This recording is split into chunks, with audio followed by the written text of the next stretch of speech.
Hey guys! In my first video about the Reliant frame, the Y6 hexacopter drone, I was talking about the design itself, what my thought process was, how I came up with the idea, and how the design ended up.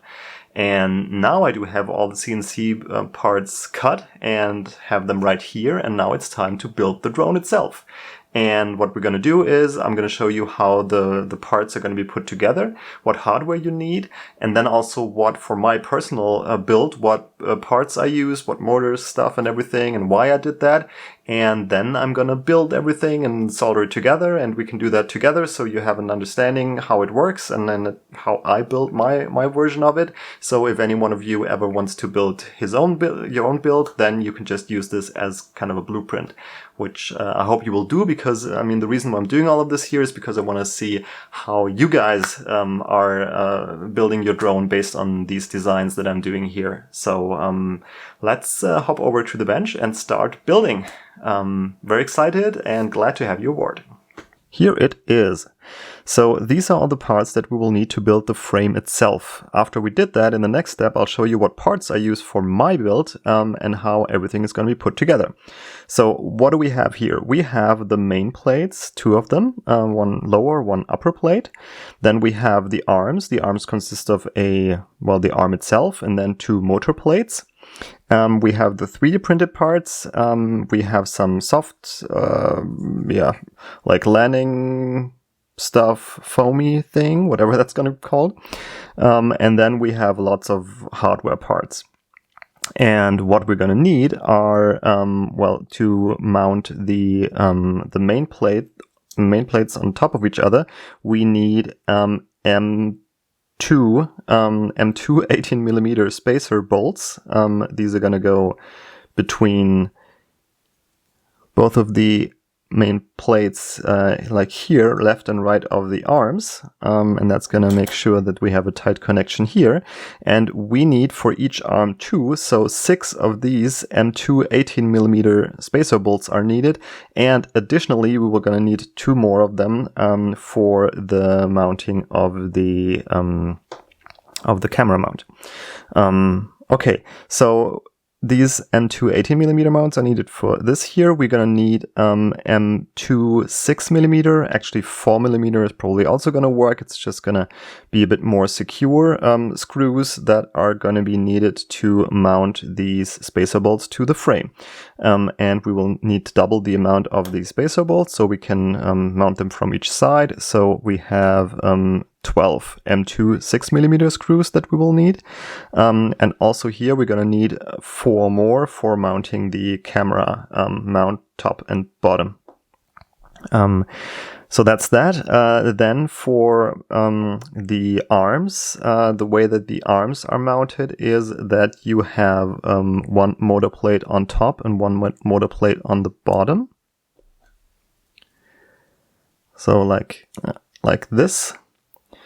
And then we're going to take a spacer bolt that has a length of 6mm that goes in between here. God, it's so small.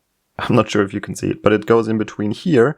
And then from the top and from the bottom, you will need an M2 3mm screw. I highly suggest using the lightest and smallest one possible, like these black ones here, and they're super cheap. And these are then used to mount the spacer bolts from top and bottom. And I'm going to show you how this looks like so it's easier to understand. Alright, so this is what it looks like. We have the arm here and a plate on top and on the bottom, and in between we have the spacer bolts here. Now, after revising this, I think it might also be enough to just have one little mounting hole here for the arm and not have this additional little knob in here. I just felt like this might create an additional protection against torsion or whatever, but it is very difficult to CNC cut this well, and that's also why it was necessary for me with the CNC machine that my friend used to file down quite a bit to make them fit really well. So that took quite some effort, and I feel this yeah, depending on what CNC mill you use, it's going to be less or more. Here it was actually a lot, and in future revisions I might want to test if yeah, maybe less is also sufficient here to just have this one knob here on the side.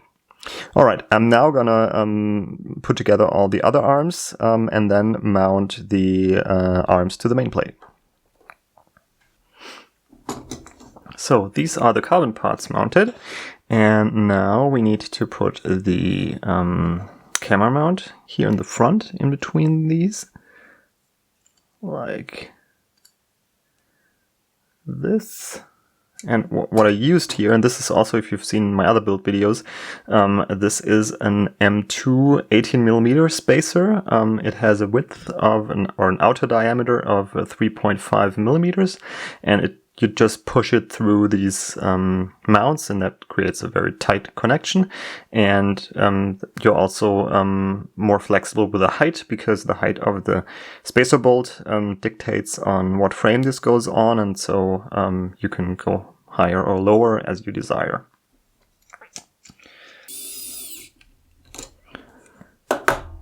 Alright, now we have the mount for the camera attached. I used one that is a little thicker, but the frame itself is very stiff, so that's gonna accompany that very well. And now for the GPS mount. Or wait, let's do it like this. Actually, this is like the most, I guess, usual way how to use this without the GPS. If you want, I'm gonna add the GPS mount in a second, but first of all, I want to weight this thing so we can see how much we are ending up with.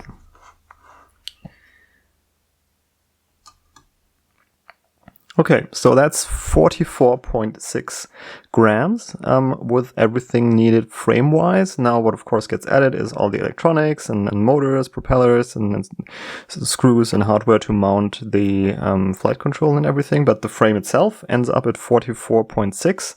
Now let's add the GPS, and the GPS goes on here. And one screw through the side. Alright, so the GPS is also mounted.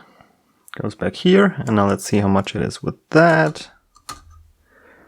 46.1. And now the question is, what hardware am I going to use? And that's the next step, and we're going to find out in a second. So here we are, these are the parts that I want to use for my build. Let's start at the top, motors. I'm going to be using the Emax Eco 1404 3700. I don't know if you can read that. I mean, these are the most commonly used motors for the micro long range, so any 4-inch build is going to be using these motors. And I also checked the numbers in eCalc, and the combination of these motors with a 3S lithium-ion setup is just perfect, and that is what I plan on using, so that's what I'm going to go with. And of course we need 6 of these motors. Then for the flight control ESC, we have the Flywoo stack for their hexcopter. So this here is the flight control with a 16 by 16 millimeter mount.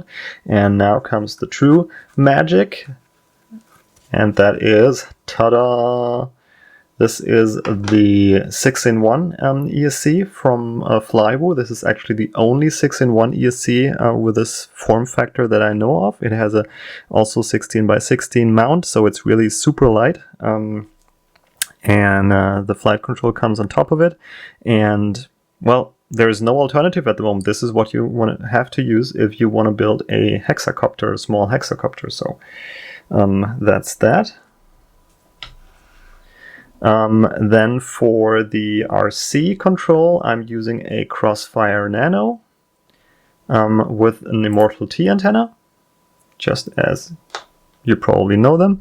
And then for the video, I'm going to be using a Caddx Vista, one that I've been using on another build already.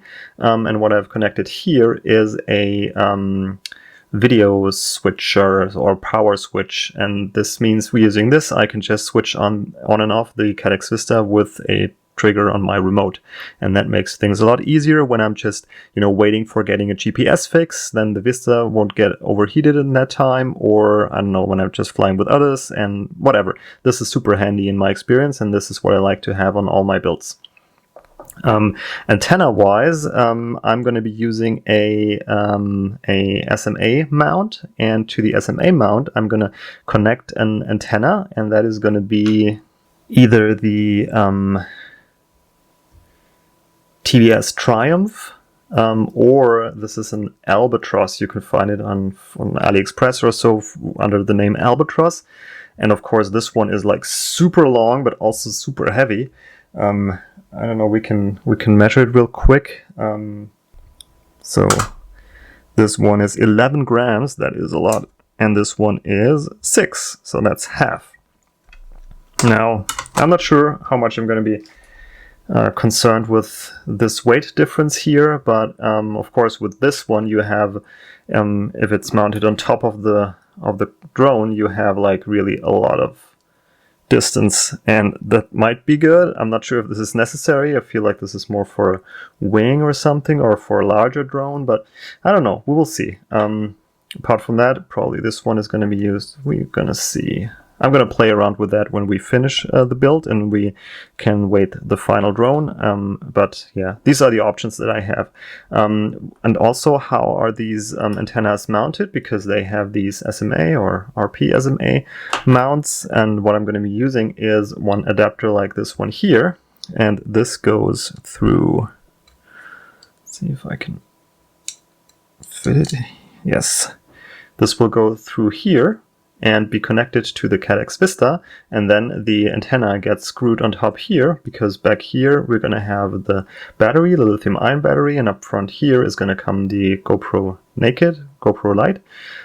So we have some space here, because I don't know, another position I couldn't think of, because back here there isn't really space. Also, when there is the battery, it's very limited to put something here, because there's also the arm in the way, so we can't put it here. So I think in the front is actually the best position. However, I need a longer adapter for this, and they already ordered, and they should arrive in the next days. But then I can, because the Caddx Vista is back here, and this is right now too short, but with that other adapter, that's going to work out. And for now, for first testing, I'm just going to use the normal Caddx Vista antenna, and probably will just leave it hanging down here or something. I don't know. We'll see. Something like this. All right. Then what else do we have? We have a beeper. Yeah, this will probably be switched to something lighter later on. But at the moment, this is the only one that I have. So that's a beeper. Here we have the GPS. The Beitan BN-180. This is the cheapest one, but also the one that has, well, it takes the longest to get enough satellites. So I might be switching this one with another one later on, but for now I'm gonna go with this, and this goes just in here. Then we have, what is this? These are, you can get them from Banggood or anywhere. These are just little soft, foamy things you can put underneath your drone, and then you have like a nice little landing pad that doesn't cost any weight, literally, and it's just nice to have for a bit rougher touchdown or something. All right, I think that was it. Perfect. What I'm going to be doing now, for starting this build, I will first mount the motors and see about the length of the cable. Probably I will need to make them a little bit longer. And then I will solder them to the ESC board, which goes down here. Yeah, then we will talk again. So let's skip forward to that. Now, just a quick look on how I soldered up the motors. We see that on the right side we have the front right arm, and these are motors 5 up and 2 down, motors 2 and 5. In the back we have motors 1 up and 4 down. With up I mean the upper motor, and with down the lower motor. And on the left side here we have motor 6 up and motor 3 down, and that's how they get all wired up. The one thing where it feels a little weird is the lower back motor, motor 4, needs to go right here in the front. And that feels a bit weird, and that is because this board was made for a flat hexacopter where this is the motor order, like 1 is in the back, 2 is in the front, and motor 5 is here on the right side. And that's why it's a little bit different, but apart from that, it was super straightforward. And I'm gonna now solder the power connector and then start thinking about putting the flight controller on top and then soldering the rest. Alright, I think I am now done with the wiring, and let me walk you through what I did here, and we're gonna switch over to the microscope because here we can see better. So as you can see, here's a flight controller on top of the ESC. The good thing about this stack is that the flight controller just is mounted directly on the 6-in-1 ESC with a few pins, and that makes it easy to put it on top of each other. And now, what is all this? Let me walk you through it real quick. This here on the side is the Realpit power switcher that I said before I want to use, because this allows me to switch on the Caddx Vista with the trigger of my remote. And it is connected here. This pin here outputs the voltage from the battery, and this goes into the Realpit here. And then out here goes the output to the Caddx Vista. So this is where it gets its voltage. And this yellow pin here connects to the LED strip pin of Betaflight. And I've remapped this in Betaflight to be able to be triggered through a switch of the remote. There is a video from Joshua Bardwell about this. If you're interested, I'm going to link it below. And then here is the ground wire that connects to any free ground port of the flight controller. So that's the Realpit power switch. Then the next thing is the Caddx Vista, and the Caddx Vista, or the rest of the Caddx Vista except the VBAT, comes here. I've braided the cables a little so it might get shielded a little bit. And we have from the Caddx Vista the ground pin that goes here at the top. Then we have the TX and RX pin, and like I said, this is for the Realpit, the trigger, the LED strip trigger. Okay, so this is how the Caddx Vista is connected. Then for the GPS, these are a bit difficult to see, but these 4 pins here are for the GPS. This is the RX and TX, and this is the ground, and this is the 5 volts connection. So this is where the GPS gets power from, and these are for the communication RX and TX. And then finally we have the Crossfire Nano receiver, and this one goes up to the front here. Let's put this a little bit out of the way. So that's what we have up here. We have the negative wire, then the 5 volts, so I think it's 4.5 volts for the Crossfire Nano, and then RX and TX here as well. And that's basically it. That's all that I'm going to use if I haven't forgotten anything. What I did in a step before, like I said, I connected the motors to the ESC board. That was working really well, although it's really lots of cables. But I already tested them with the motor test in Betaflight, and that's working out well. I will probably try to get RPM filtering activated on these. But this will be done in software later. And of course, what I also connected, you can't really see anymore now, is below here the an XT30 connector with a condensator.